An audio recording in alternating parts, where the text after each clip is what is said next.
সুপ্রিয় দর্শক শ্রোতা সবাইকে অনেক ধন্যবাদ জানাচ্ছি। আজকে যুক্তরাষ্ট্রের ভিসার আপডেট নিয়ে কথা বলবো।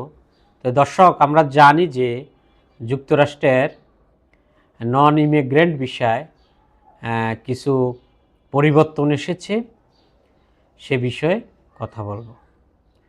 তো দর্শক, আমরা জানি যে গত কিছুদিন আগে যুক্তরাষ্ট্র যে ৭৫টা দেশ আছে সেটা তাদের যে ইমিগ্রেশন যে ভিসা আছে সেটার কার্যক্রমের উপর স্থগিতাদেশ দিয়েছে। এখন তারা নন ইমিগ্রেশন ভিসার উপরেও কিছু বিধিনিষেধ আরোপ করেছে। সেটা হচ্ছে এবং কিছু দেশের উপর নন ইমিগ্রেশন, তার মধ্যে বাংলাদেশও আছে।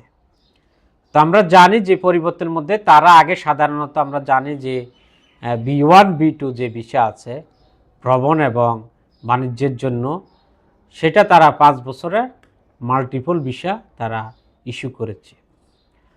গত 2-3 দিন আগে তাদের যে আপডেট এসেছে সেখানে তারা বলেছে যে তারা ভিসা অফিসারদেরকে বলেছে, ক্ষমতা দিয়েছে যে তারা যদি ইচ্ছা করে তাহলে তারা এখন থেকে 3 মাসের সিঙ্গেল এন্ট্রি ভিসা দিবে। এবং আমরা জানি যে আরও কিছুদিন আগে যে যুক্তরাষ্ট্র যে ভিসা বন্ডের আওতায় নিয়ে এসেছে কিছু দেশকে, সেই তালিকাও বাংলাদেশে নাম এসেছে। এবং ভিসা বন্ড কিভাবে কাজ করবে সেটাও তারা বলেছে। এবং তারা বলেছে যে যে ভিসা যে ইস্যু করে যে কর্মকর্তা আছে, ভিসা ইন্টারভিউ যোগ্য হলে তখন কনসুলার কর্মকর্তা সরাসরি fe.gov তাদের যে ওয়েবসাইট আছে সরকারি, সেখানে বন্ড দেওয়ার জন্য বলবে। অগ্রিম কারোর কাছে লেনদেন না করার জন্য তারা কঠোরভাবে নির্দেশনা দিয়েছে। আমরা জানি যে আমেরিকার ভ্রমণ ভিসা হচ্ছে একটা ইন্টারভিউ বেসিস ভিসা। আপনার ইন্টারভিউর পরে যদি ভিসা কর্মকর্তা যদি ডিসাইড করে আপনি ভিসা পাবেন, দেন আপনি পাবেন। এবং যে বন্ডের যে নিয়ম আমরা জানি যে $5,000 থেকে $15,000, এবং সেটা ব্যক্তিভেদে কত হবে সেটাও কনসুলার কর্মকর্তা নির্ধারণ করে দিবে।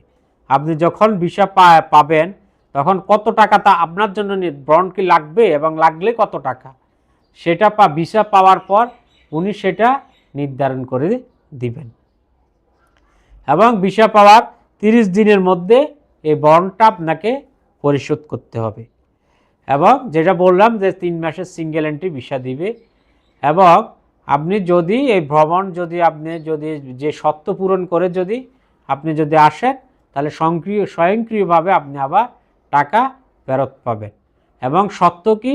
শর্ত হচ্ছে যে আপনি ইউএসএ গিয়ে যে কোনো চাকরি করতে পারবেন না বা কোনো স্ট্যাটাস মেনটেনের জন্য আবেদন করতে পারবেন না। এগুলো যদি মেনটেন করেন তাহলে বন্ডের টাকা আপনি ফেরত পাবেন।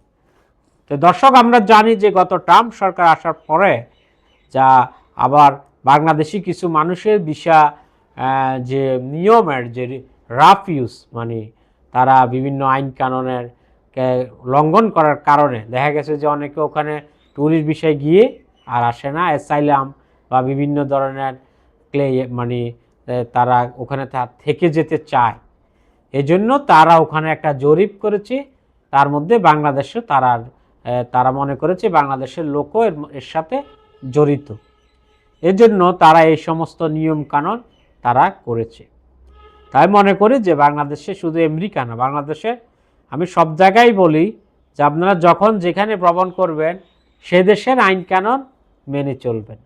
এখন একজন খারাপ মানুষের কারণে, একজন আইন ভায়োলেটকারীর কারণে দেখা যাচ্ছে যে একজন সত্যিকারের যে ট্যুরিস্ট আছে সে কিন্তু তার জন্য কিন্তু এটা কঠিন হয়ে যাচ্ছে।